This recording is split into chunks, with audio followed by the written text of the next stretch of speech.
नमस्कार, myself Malika Parveen, assistant professor, government law college Bikaner. Final year के LLB final year के subject CPC में civil प्रक्रिया संहिता में हमने पहले पिछले वीडियो में ऑर्डर 8 तक किया था कि रिटन स्टेटमेंट क्या होता है, उसको फाइल उसकी विवेचना करते समय हमें किन बातों को ध्यान में रखना चाहिए।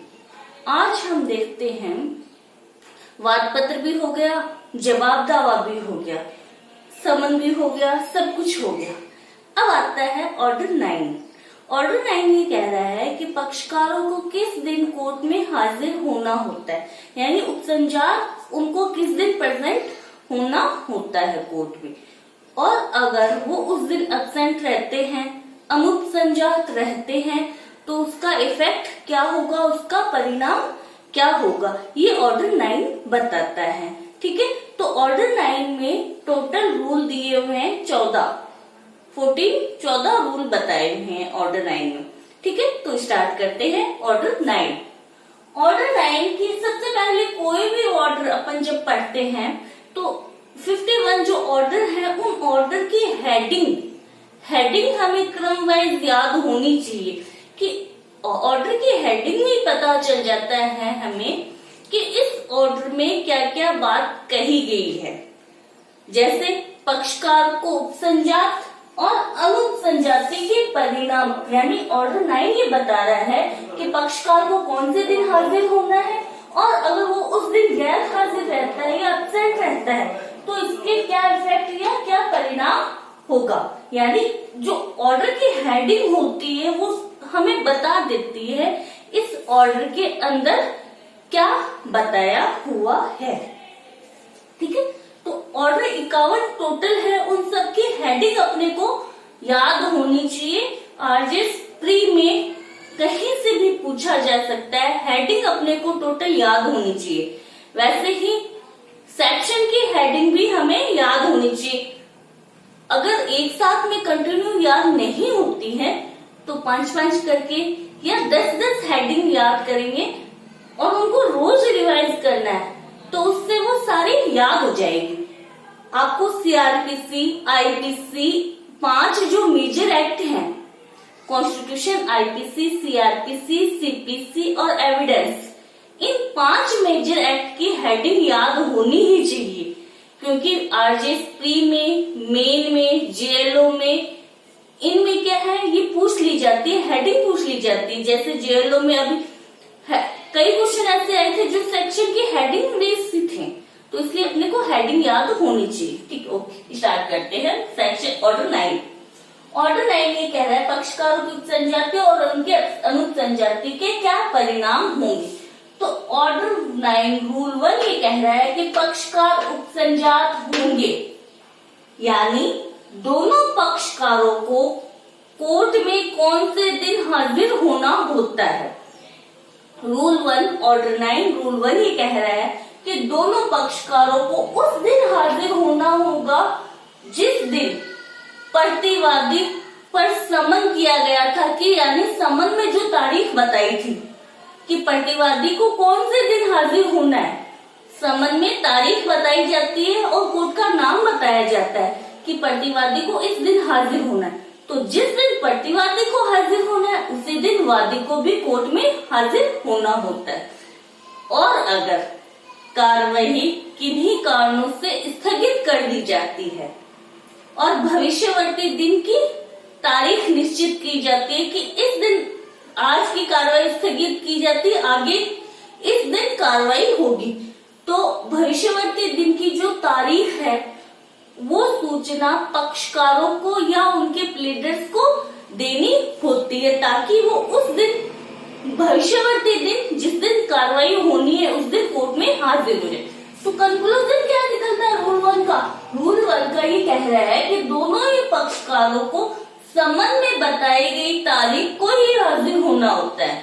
प्रतिवादी को तो होना ही होना है, जिस दिन प्रतिवादी हाजिर होगा उसी दिन वादी को भी हाजिर होना है, यानी दोनों ही पक्षकारों को समन में बताई गई तारीख को हाजिर होना होता है। और अगर न्यायालय कार्रवाई को स्थगित कर देता है और भविष्यवर्ती दिन की तारीख तय कर देता है कार्रवाई करने की। तो उस भविष्यवर्ती तारीख की सूचना पक्षकारों को और उनके प्लेडर को दे दी जाती है। ठीक है, अब आता है ऑर्डर 9 रूल 2। रूल 2 ये कहता है कि जहां पर वादी को समन तामील के लिए खर्चे जमा कराने थे। कहाँ पर कराने थे? समन तामील के जो खर्चे हैं वो कहाँ पे जमा कराने होते हैं?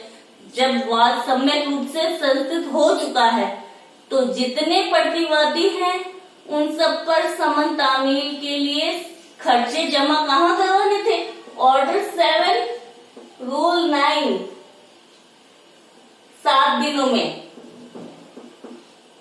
खर्चे जमा करवाने थे। तो क्या करता है वादी? समन तामील के खर्चे जमा नहीं करवाता है, या न्यायालय में जो डाक महसूल तामील के लिए जो खर्चे लगने यानी तामील की जानी है उसके जो खर्चे लगने डाक महसूल वो न्यायालय में जमा नहीं करवाता है वादी।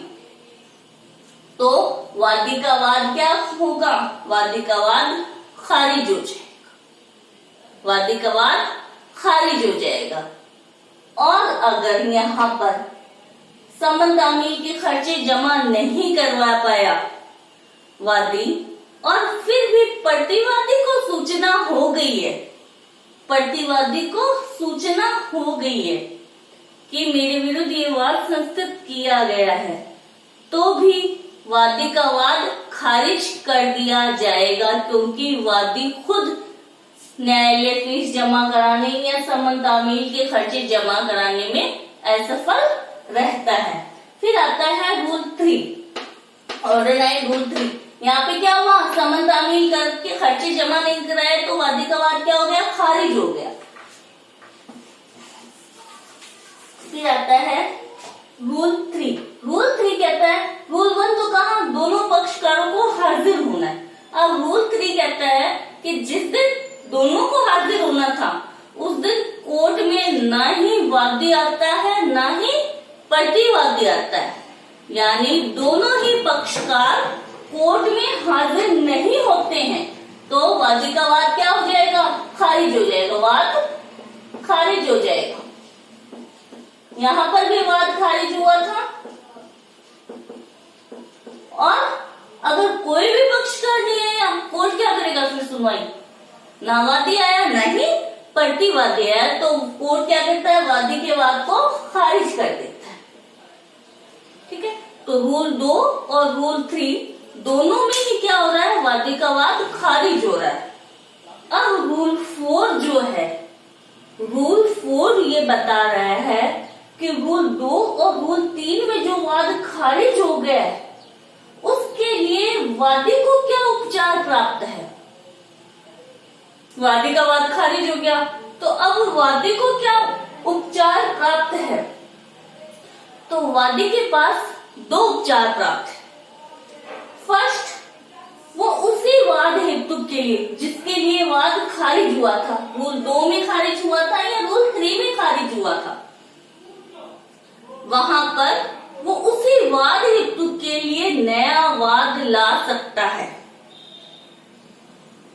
जिस वाद हेतु के लिए वाद संस्थित किया गया था और वाद क्या है? रूल 2 या रूल 3 के तहत खारिज कर दिया गया था, तो उसी वाद हेतु पे वादी नया वाद फाइल कर सकता है।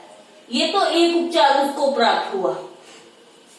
सेकंड उपचार क्या होगा कि अगर वो न्यायालय को ये बता दे, अगर वादी न्यायालय को इस बात से संतुष्ट करा दे कि समन तामील के खर्चे वो किस रीजन से जमा नहीं कराया पाया था या डाक महसूल के खर्चे क्यों न्यायालय में जमा नहीं करवा पाया था, वो उस रीजन को बता दे, या ये बता दे रूल 3 में वो क्यों हाजिर नहीं हो पाया था, यानी रूल 2 और रूल 3 के अनुपस्थित होने या अपने खर्चे जमा नहीं करवा पाने का कोई पर्याप्त रीजन दे दे, तो वहां पर न्यायालय क्या करेगा? जो वाद खारिज किया रूल 2 और रूल 3 में, उस खारिजी के आदेश को सेट असाइड कर देगा, अपस्त कर देगा। खारिजी का जो आदेश दिया था कि वाद खारिज कर दिया जाए, समन का खर्चा नहीं जमा कराया, वाद खारिज कर दो, या वादी या प्रतिवादी दोनों ही नहीं आए, वाद खारिज कर दो। अगर न्यायालय में वादी ये कह दे कि मैं उस दिन पर्याप्त रीजन था, इस कारण न्यायालय में पहुंच नहीं सका, या इस कारण में पैसे जमा नहीं करा पाया, तो अगर न्यायालय उसके कारण से संतुष्ट हो जाता है, तो जो खारिज करने का ऑर्डर न्यायालय ने, वाद खारिज करने का जो ऑर्डर दिया था, उस खारिजी के आदेश को न्यायालय क्या सेट असाइड कर देगा। और आदेश को सेट असाइड या अपस्त किया जाता है तो उसका प्रभाव ये होगा कि मानो वादी ने समन तामील के जो खर्चे थे वो युक्त समय में जमा करवा दिए थे, या उस दिन वादी हाजिर हो गया था जिस दिन वादी को हाजिर होना था। यानी अगर न्यायालय संतुष्ट है तो खारिजी के आदेश को अपस्त कर सकता है। यानी वादी के पास में ऑर्डर 2 और रूल 2 और रूल 3 के विरुद्ध रूल 4 में उपचार बता दिए दो। एक तो उसी वाद हेतु पे नया वाद लड़ सकता है। सेकंड उपचार आ रहा है कि उस खारिजी को जो खारिजी का आदेश दिया था उसे सेट असाइड करवाने के लिए, अपस्त करवाने के लिए वो आवेदन कर सकता है और न्यायालय संतुष्ट हो जाता है उसके रीजन से, और जो खर्चे लगने हैं वो न्यायालय में वो जमा करा देता है, तो न्यायालय उसके आदेश को, खारिजी के आदेश को अपस्त कर देगा और वाद ऐसे चलेगा कि मानो वादी उस दिन हाजिर हो गया था। क्लियर? रूल 2 और रूल 3 का उपचार बताया रूल 4 में। ये उपचार किसको प्राप्त है? ये उपचार है वादी को प्राप्त, क्योंकि वादी का वाद खारिज हुआ था। अब आता है rule 5, order 9 rule 5। Order 9 rule 5 ये कह रहा है कि ऑर्डर 7 रूल 9, यानी उसने समन तामील के खर्चे जमा करा दिए जितने पड़ते। समन तामील होने के लिए गया, प्रतिवादी ने समन लिया नहीं, समन बिना तामील हुए ही लौट आया न्यायालय में। समन बिना तामील हुए ही न्यायालय में लौट आता है। न्यायालय वापस वादी को सूचना कर देता है कि समन की तामील हो नहीं पाई, प्रतिवादी ने समन लेने से इनकार कर दिया।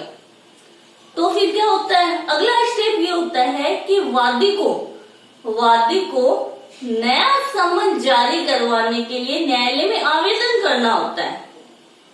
एक समन भेजा, उसकी तामील हो नहीं पाई, तो नया समन जारी करवाने के लिए वादी को न्यायालय में आवेदन करना होता है। ये आवेदन कब करना होता है? पहले ये 30 दिनों के भीतर था, यानी जब तामील हो नहीं पाई तो नया, जिस दिन तामील नहीं हो पाई उस दिन वापस न्यायालय में समन आता है, तो उस तारीख से 30 दिन के भीतर नया समन जारी करने के लिए आवेदन करना था।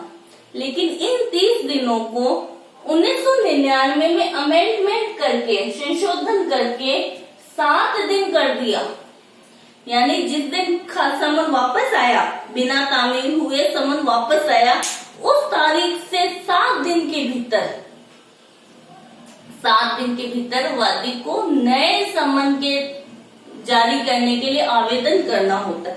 और अगर वादी 7 दिनों के भीतर आवेदन करने में असफल रहता है, नए समन जारी करने के लिए आवेदन करने में असफल रहता है, तो वादी का वाद क्या हो जाएगा? वाद खारिज हो जाएगा, रिजेक्ट हो जाएगा वाद। और अगर वाद खारिज हो जाता है, और अगर वाद खारिज हो गया तो वहां पर वादी न्यायालय को बताएगा कि प्रतिवादी ने जानबूझकर समन लेने से मना किया, या प्रतिवादी के निवास स्थान को युक्त तत्परता बरतने के बावजूद भी निवास स्थान का पता नहीं चलाया जा सकता। या अन्य कोई पर्याप्त रीजन है जिस वजह से वो नया समन के लिए आवेदन करने में असफल रहा है, तो वहां पे न्यायालय क्या करेगा, जो वाद खारिज किया गया था उस आदेश को सेट असाइड कर सकता है, अपास्त कर सकता है। पहला उपचार, अगर वादी न्यायालय को संतुष्ट करा दे कि प्रतिवादी के निवास स्थान का पता नहीं चलाया जा सकता युक्ति तत्परता बरतने के बावजूद भी, या अन्य कोई पर्याप्त रीजन था जिस वजह से नया आवेदन नहीं किया, तो वहां पर न्यायालय उसके कारणों से, वादी के कारणों से संतुष्ट हो जाता है, तो खारिजी के आदेश को सेट असाइड कर देगा। फर्स्ट उपचार मिलता है, अपास्त कर देगा। खारिजी का जो आदेश था, वाद खारिज किया था, उसको सेट असाइड कर देगा। सेकंड उपचार, वादी उसी वाद हेतु पर जिसके लिए वाद खारिज किया गया था, उसी वाद हेतु पर नया वाद भी ला सकता है। दो उपचार प्राप्त हैं। तो इसको सिंपल से समझने के लिए 2 और 3 का उपचार कहाँ, 4 में। 5 का उपचार 5 में, 5 में गलती हो रही है, 5 में उपचार मिल रहा है। पहले कहा नया समन के लिए आवेदन करो 7 दिन में, 7 दिन में नहीं कर रहे हो तो वाद खारिज। अब खारिज हो गया तो वादी के पास क्या उपचार हो जाएंगे, वही 2 उपचार, नया वाद ला सकता है और खारिजी के आदेश को अपास्त करवा सकता है। तो वो 2 उपचार रूल 5 में बताए हैं।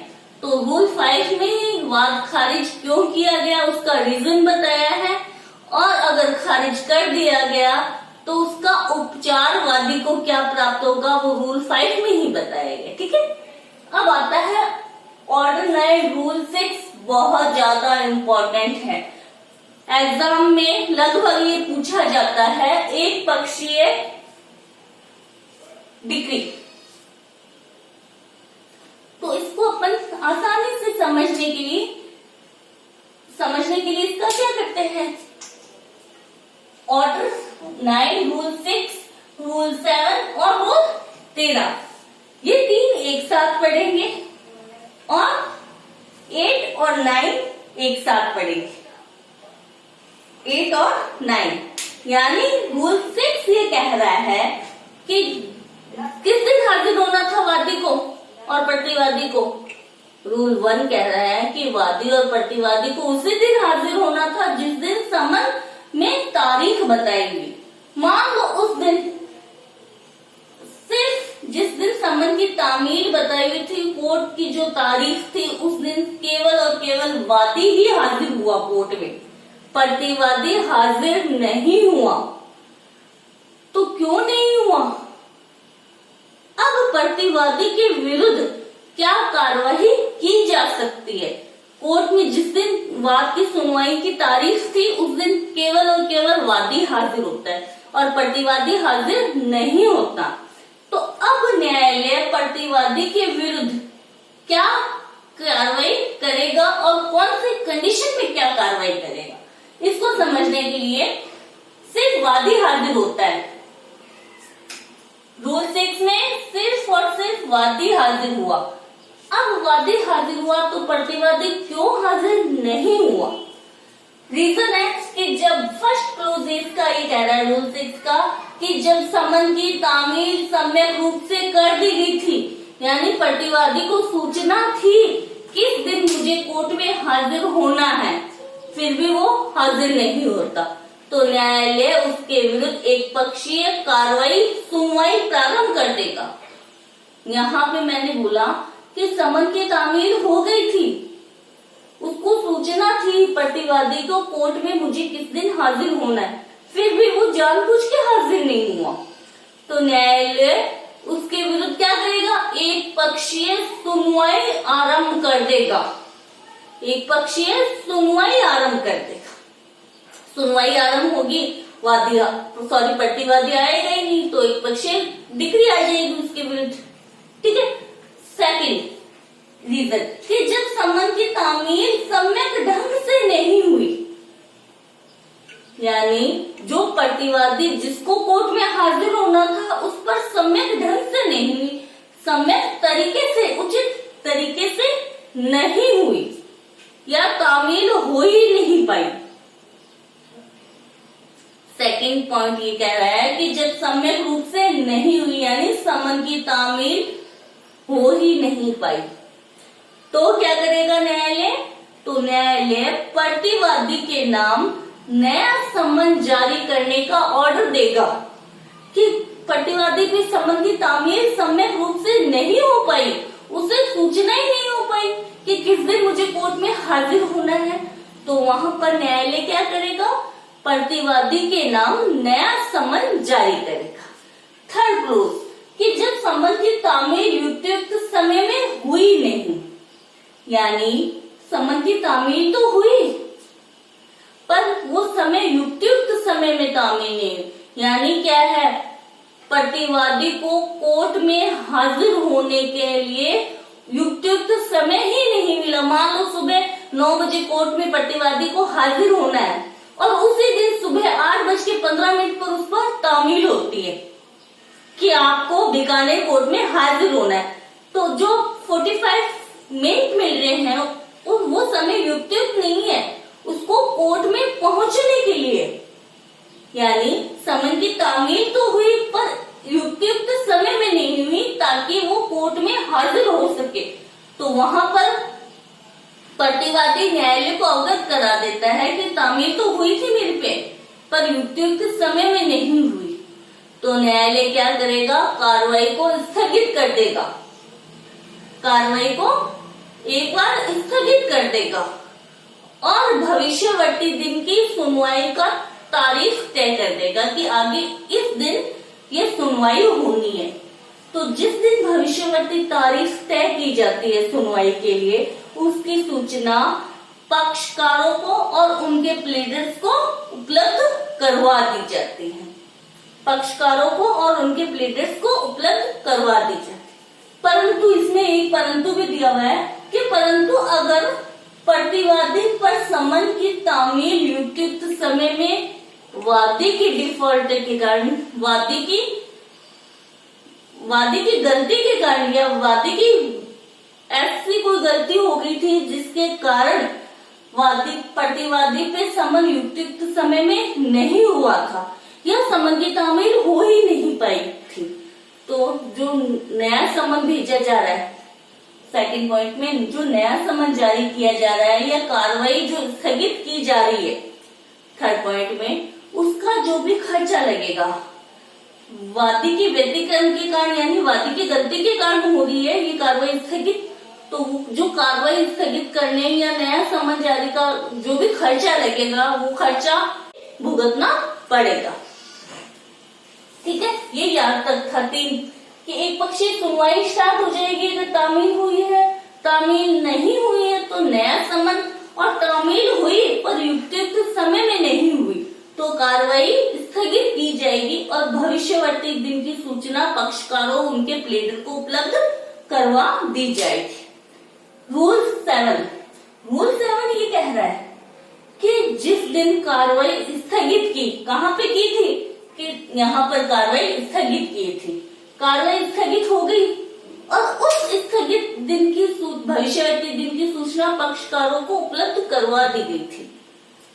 उस दिन जिस दिन सुनवाई भविष्यवर्ती दिन को, उस दिन प्रतिवादी उस दिन हाजिर हो जाता है या उससे पहले ही कोर्ट में हाजिर हो जाता है और हाजिर होके ये न्यायालय को पर्याप्त रीजन देता है कि मैं उस दिन क्यों कोर्ट में हाजिर नहीं हो पाया था, सिर्फ वादी ही क्यों कोर्ट में आया था।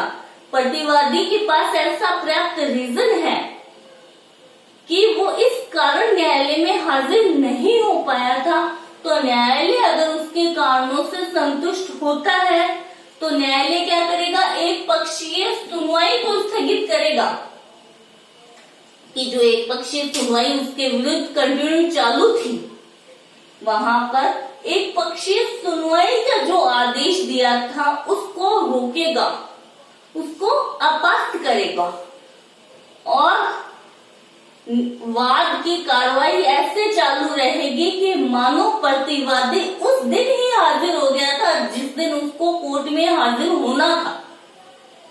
तो रूल 7 में इम्पोर्टेंट बात यहाँ ये है आ रही है कि एक पक्षीय सुनवाई को रोक रहा है न्यायालय।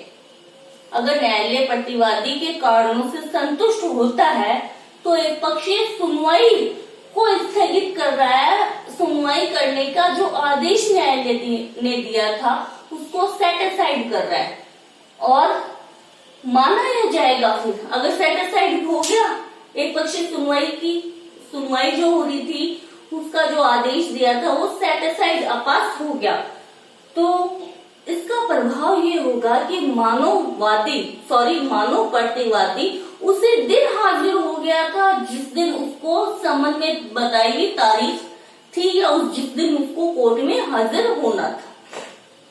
अब आता है रूल 8 और रूल 9, दोनों एक साथ जुड़े हुए। ये तो क्या थे, प्रतिवादी हाजिर नहीं होता तो प्रतिवादी को उपचार प्राप्त था।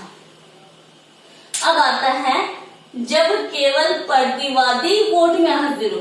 रूल 8 ऑर्डर 9 रूल 8 ये कह रहा है कि मान लो कोई ऐसा वाद संस्थित है, वादी ने वाद संस्थित किया।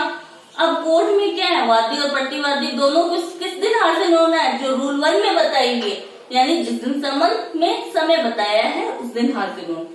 प्रतिवादी तो समन के अकॉर्डिंग कोर्ट में हाजिर हो गया, वादी नहीं आता है। तो वादी नहीं आ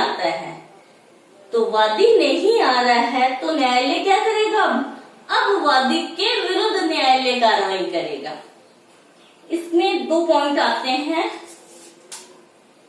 कि जब प्रतिवादी हाजिर हुआ, वादी नहीं आता है, तो वादी नहीं है तो वाद क्या हो जाएगा, खारिज हो जाएगा, वाद खारिज हो जाएगा।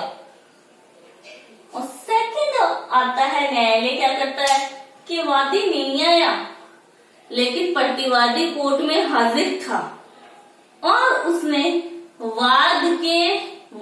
संपूर्ण वाद या वाद के कुछ भाग यानी दावे के कुछ भाग को स्वीकार कर लिया। मान लो वादी ए ने दावा किया था कि मैं बी में 5,000 रुपए मांगता हूं। ए ने दावा किया बी के विरुद्ध कि मैं बी में 5,000 रुपए मांगता हूं। अब वादी कोर्ट में आता नहीं है, बी चुप रहता है, कुछ भी नहीं बोलता, तो क्या है, वादी का वाद खारिज हो जाएगा। वादी नहीं है तो वादी का वाद खारिज हो जाएगा। सेकंड, अगर प्रतिवादी आया कोर्ट में, सिर्फ प्रतिवादी कोर्ट में हाजिर है और वो कहता है कि दावे या संपूर्ण दावे या दावे का कुछ भाग वो स्वीकार कर लेता है, एडमिट कर लेता है। मान लो वो कह देता है कि मैं 2,500 रुपए तो वादी मुझ में मांगता है, 5,000 नहीं मांग रहा वो मुझ में, सिर्फ और सिर्फ 2,500 रुपए मांग रहा है वो तो मुझ में। तो न्यायालय क्या करेगा, आधे भाग, दावे के आधे भाग को उसने स्वीकार किया। तो जहां तक न्यायालय क्या स्वीकार कर लिया, जहां तक दावे के भाग को स्वीकार किया वहां तक क्या न्यायालय करेगा, डिग्री दे देगा। एडमिट हो गया, एडमिट कर लेता है प्रतिवादी, स्वीकार कर लेता है दावे के आधे भाग को, मान लो, यानी जहां तक वो दावे के भाग को स्वीकार करता है वहां तक तो दावे में क्या होती है, वाद में क्या होती है, डिग्री हो जाती है और शेष दावा खारिज हो जाता है।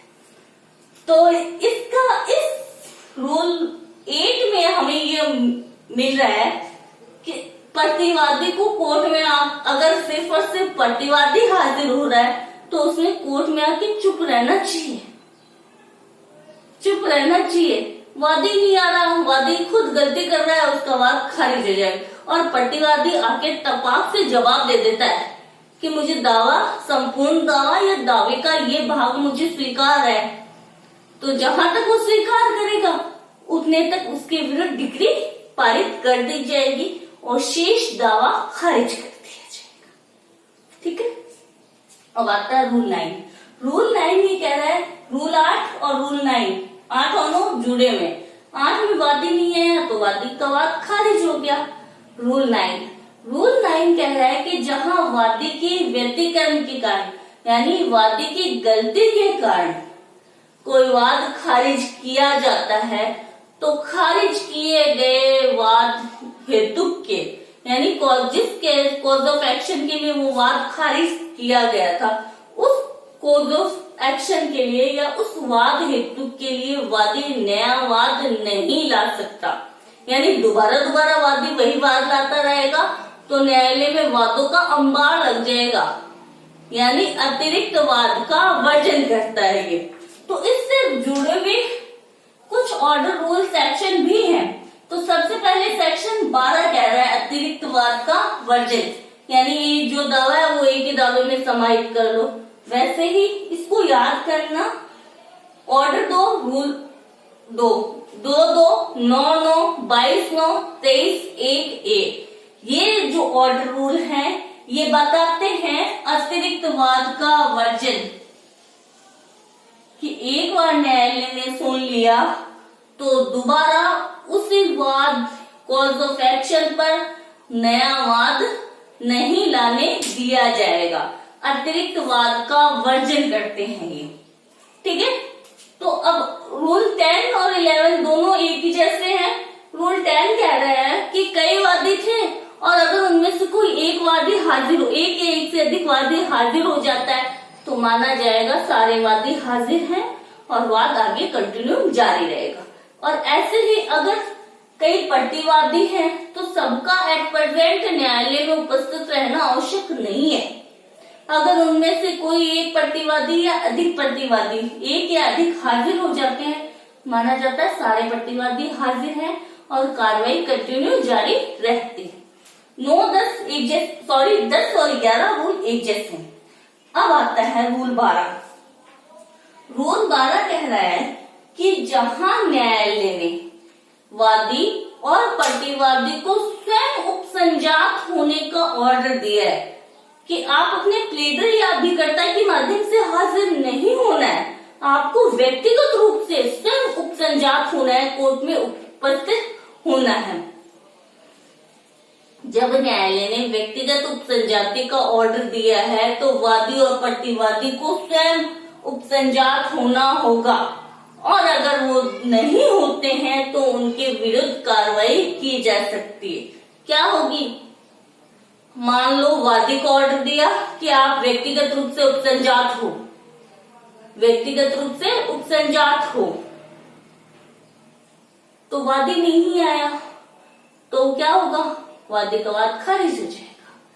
और अगर प्रतिवादी को कहा आप व्यक्तिगत रूप से उपसंजात हो और प्रतिवादी नहीं आता है तो प्रतिवादी के विरुद्ध एक पक्षीय सुनवाई प्रारंभ कर दी जाएगी। एक पक्षीय सुनवाई प्रारंभ कर दी जाएगी और उस अनुसार एक पक्षीय डिग्री पारित कर दी जाएगी। यानी रूल 6 और रूल 8 वाली बात न्यायालय कार्रवाई कर देगा। अगर व्यक्तिगत उपसंजात होने का ऑर्डर था वो फॉलो नहीं करते हैं, न्यायालय के आदेश की पालना नहीं करते हैं, तो रूल 6 और रूल 8 की कार्रवाई पक्षकारों के विरुद्ध की जा सकती है।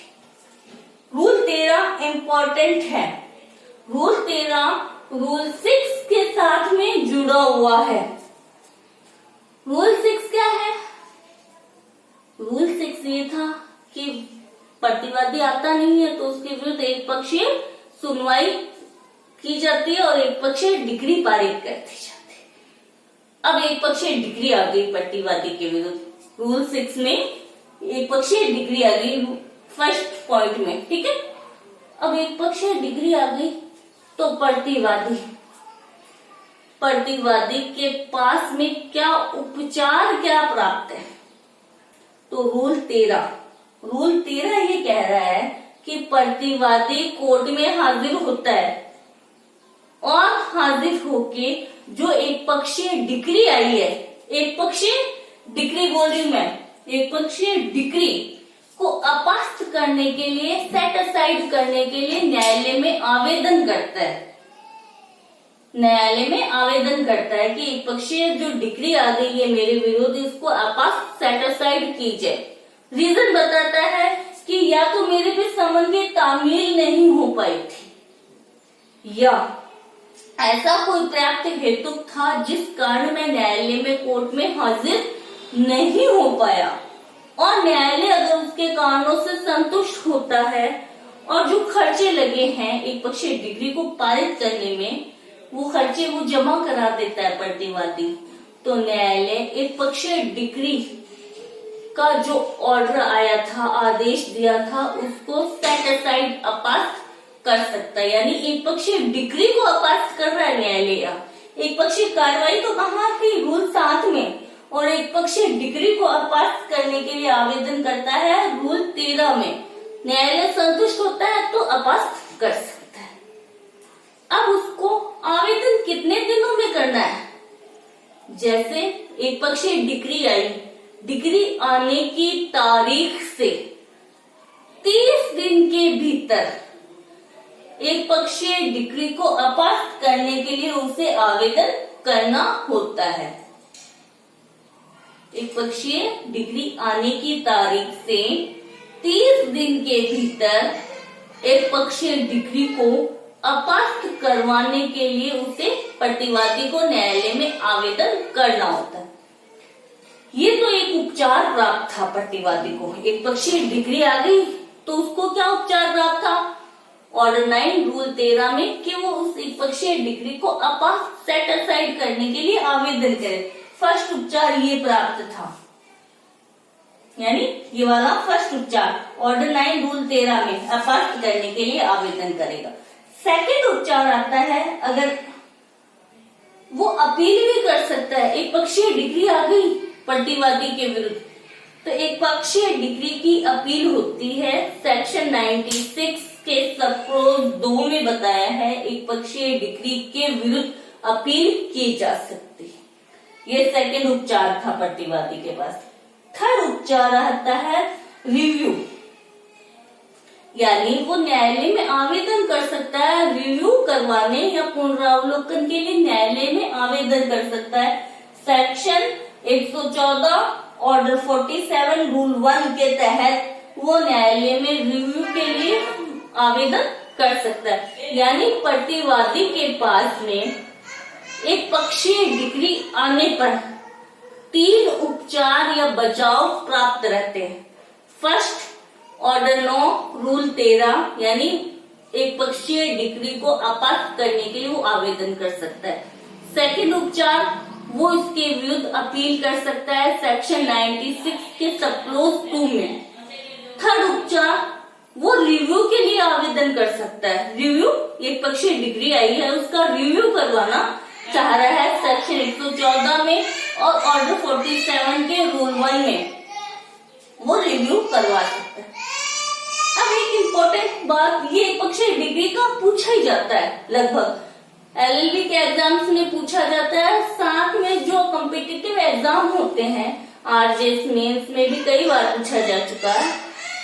अब एक पक्षीय डिग्री को अपास्त करने के लिए जो प्रतिवादी ने आवेदन किया था, अगर वो एक पक्षीय डिग्री को अपास्त करने का जो आवेदन था वो क्या है, खारिज कर दिया जाता है। खारिज कर दिया जाता है, न्यायालय उसको डिसमिस कर देता है कि एक पक्षीय डिग्री अपास्त नहीं होगी। तो अब उसके खारिजी के आदेश के विरुद्ध अपील कर सकता है प्रतिवादी।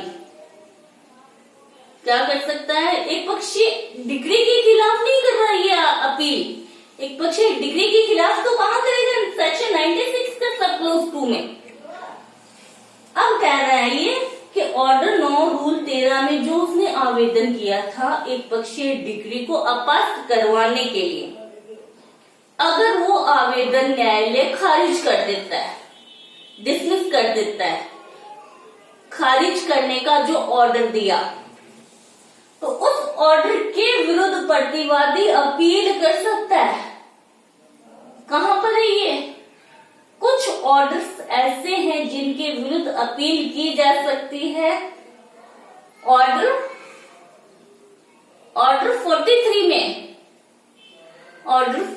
में ये बताया है कि अगर कोई ऐसा ऑर्डर है जिससे एक पक्षीय डिग्री को अपास्त करने के लिए आवेदन किया गया था और वो आवेदन अस्वीकार कर दिया जाता है, खारिज कर दिया जाता है, तो उस खारिज किए गए आदेश के विरुद्ध प्रतिवादी अपील कर सकता है।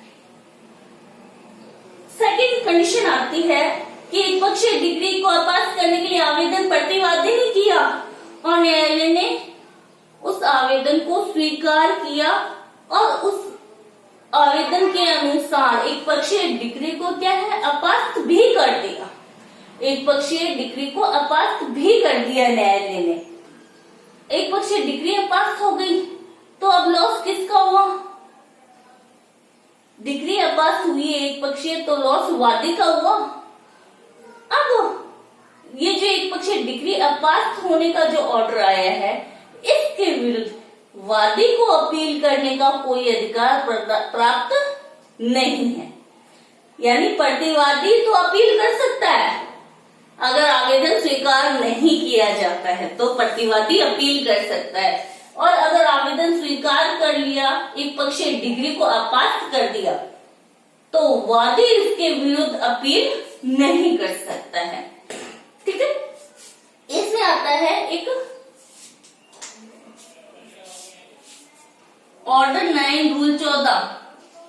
रूल 14 ये कह रहा है कि जहां एक पक्षीय डिग्री को अपास्त किया जा रहा है, जहां एक पक्षीय डिग्री को अपास्त किया जा रहा है, वहां अपास्त करने से पहले, सेट असाइड करने से पहले न्यायालय वादी को सूचना देगी और सुनवाई का अवसर भी न्यायालय देगी। यानी बिना वादी को सूचना दिए हुए एक पक्षीय डिग्री को खारिज, अपास्त नहीं किया जा सकता। तो ये था ऑर्डर 9, जो पक्षकार को उपसंजात होना और अगर वो एब्सेंट रहता है तो उसके क्या परिणाम होंगे, ये ऑर्डर 9 बताता है। आई होप समझ आया होगा। आगे हम ऑर्डर 10 करेंगे। Thank you so much.